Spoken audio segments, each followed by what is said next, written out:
Hello friends.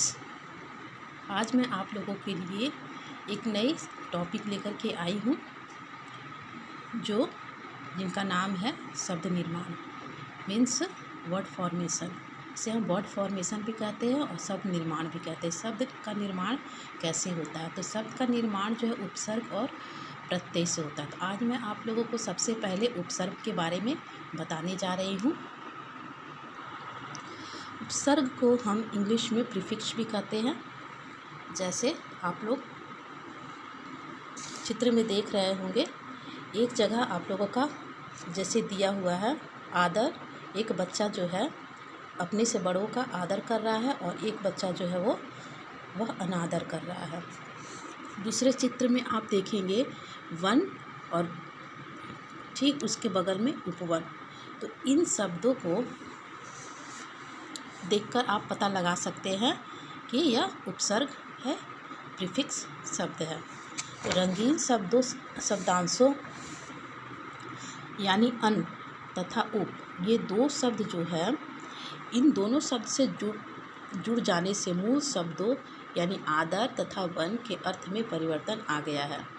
जैसे कि अगर आदर में हम अ लगा देते हैं तो अनादर हो जाता है। तो ये दोनों शब्दों में अंतर हो जाता है, क्योंकि इसमें हम उपसर्ग का यूज़ किए हैं, उपसर्ग का प्रयोग किए हैं और वन में हम उपवन शब्द जोड़ दिए हैं तो उपवन हो गया। तो वन का अर्थ अलग हो गया और उपवन का अर्थ अलग हो गया। आदर का अर्थ अलग हो गया और अनादर का अर्थ अलग हो गया। आदर जैसे सम्मान करना और अनादर मतलब सम्मान बड़ों का नहीं करना। तो इस तरह से हम समझेंगे उपसर्ग। इन शब्दांशों के प्रयोग से मूल शब्द के अर्थ बदल गए हैं। इसमें जो मूल शब्द है, जो बेसिक शब्द है, जैसे वन हो गया, आदर हो गया, इसके अर्थ क्या है, बदल गए हैं। आदर से अनादर और वन से उपवन हो गए हैं। मूल शब्दों के आगे जुड़कर उनके अर्थ में परिवर्तन ला देने वाले ये शब्दांश उपसर्ग है। उपसर्ग उन्हीं को कहते हैं जो कि मूल शब्दों में आगे जुड़ जाते हैं और जुड़ करके उसके अर्थ को परिवर्तित कर देते हैं, जिसे हम उपसर्ग कहते हैं। उपसर्ग का प्रयोग स्वतंत्र रूप से नहीं किया जाता है। उपसर्ग का प्रयोग जो है हम स्वतंत्र रूप से नहीं कर सकते हैं। अब मैं आप लोगों को उपसर्ग की मुख्य परिभाषा बताने जा रही हूँ, जो आप लोगों के लिए जानना बेहद ही ज़रूरी है। तो उपसर्ग किसे कहते हैं? वे शब्द जो शब्द के पहले जुड़कर उनके अर्थ में विशेषता लाते हैं या उनके अर्थ को बदल देते हैं, उपसर्ग कहलाते हैं।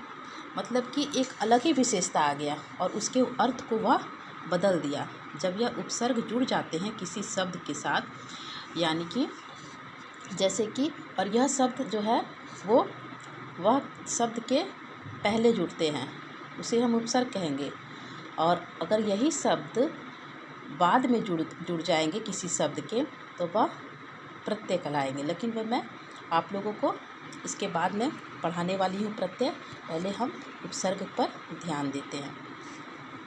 तो उस उपसर्ग के प्रकार भी होते हैं, मतलब काइंड्स ऑफ प्रीफिक्स, मतलब कि इसके कितने प्रकार हैं, आप लोगों के लिए जानना बहुत ज़रूरी है। बहुत बच्चे उपसर्ग के प्रकार नहीं बता पाते हैं।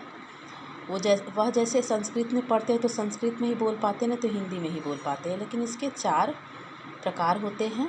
जैसे पहला संस्कृत के उपसर्ग, दूसरा हिंदी के उपसर्ग और तीसरा हो गया आपका उपसर्ग की तरह प्रयोग किए जाने वाले संस्कृत के अव्यय और चौथा उर्दू के उपसर्ग।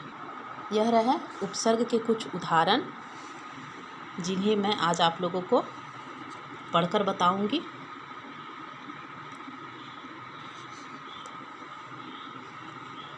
उपसर्ग जैसे हो गया आपका पहला अक्षर अ, अन, अति, अधि, अभि। अब इन सब में हम क्या करेंगे कि इसका अर्थ क्या होगा, पहले इसके अर्थ को हम बताएंगे और फिर उसका उदाहरण हम आपको देंगे कि अ से हम लोग क्या क्या बना सकते हैं, अन से क्या क्या बना सकते हैं, अति से क्या बना सकते हैं।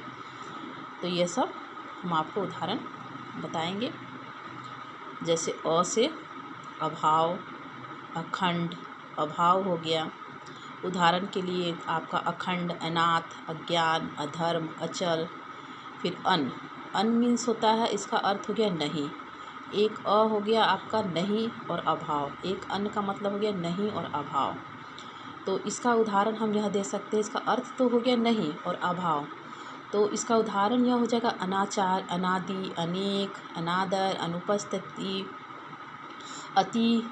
अति यह उपसर्ग है और इसका अर्थ होगा अति का अधिक। और इस अति में हम आगे शब्द को जोड़ करके इसके उदाहरण को प्रस्तुत करेंगे आपके सामने। उपसर्ग का उदाहरण अतिरिक्त, अति सुंदर, अति प्रसन्न। अधि, अधि हो गया ऊपर, समीप, बड़ा। और इस प्रकार से बहुत सारे उदाहरण हैं जो आप स्वयं से पढ़ करके